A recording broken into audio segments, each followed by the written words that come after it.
Bonjour à tous, je m'appelle Jabi Adam Skader, je suis étudiant en première année de génie civil.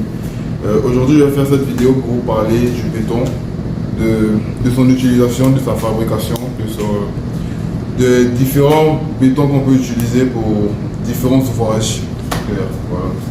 Voilà. Pour la fabrication du béton, nous avons besoin de matériaux clés qui sont le gros granulat, le petit granulat, le ciment GU, là, le ciment.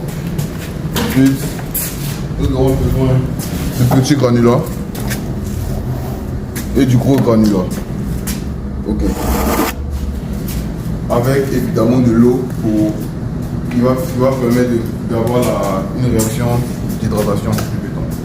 Pour les différents ouvrages qu'on peut avoir, nous avons par exemple la construction de trottoirs ou d'infrastructures comme celle dans laquelle nous sommes. Il y a différentes façons d'utiliser le béton, différents adjuvants qu'on peut ajouter selon l'ouvrage qu'on veut. Ok.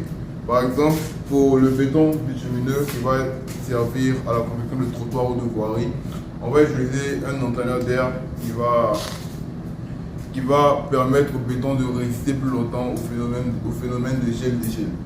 Okay. Pour un béton qui va être immergé, comme pour le pilier d'un pont, on va utiliser un béton armé qui sera, par exemple, auquel on va ajouter un hydrofuge de masse pour permettre au béton d'être solide, de pouvoir supporter, de pouvoir être resté dans l'eau sans s'abîmer. Okay. Pour aujourd'hui, nous allons construire un béton pour le trottoir, pour la voirie. Pour ça, on va utiliser ces différents matériaux là avec un entraîneur d'air.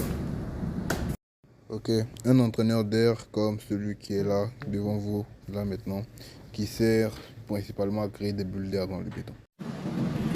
Et maintenant, parlons donc, c'est quoi la différence entre le béton bitumineux et le béton de structure? Pour le béton bitumineux, c'est le béton qu'on utilise pour les voiries, pour les trottoirs. Ce béton-là, on va le fabriquer à partir des ingrédients du gros granulat, petit granulat, tout ça. Avec un ciment spécial, qui n'est pas le même que j'ai eu, qui est plus utilisé pour la construction structurale. Pour ce béton-là, on va ajouter un entraîneur d'air qui va permettre au béton de résister au phénomène du gel-dégel. Pour le béton de structure, nous aurons besoin d'un béton plus solide qui peut résister aux charges qu'il va devoir supporter au cours du temps.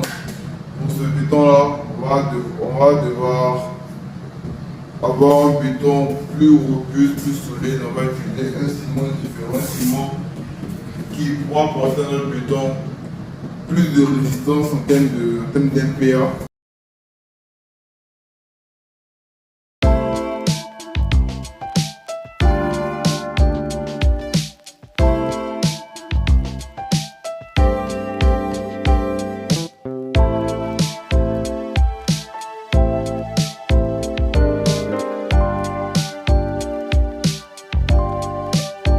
Conclusion, les caractéristiques des différents matériaux utilisés pour notre béton sont déterminants dans la finalité de notre projet, dans la qualité du projet que tu seras rendu. Pour la voirie, nous aurons besoin d'un béton résistant et les matériaux utilisés sont vraiment importants, que ce soit pour le béton bitumineux ou pour le béton structural.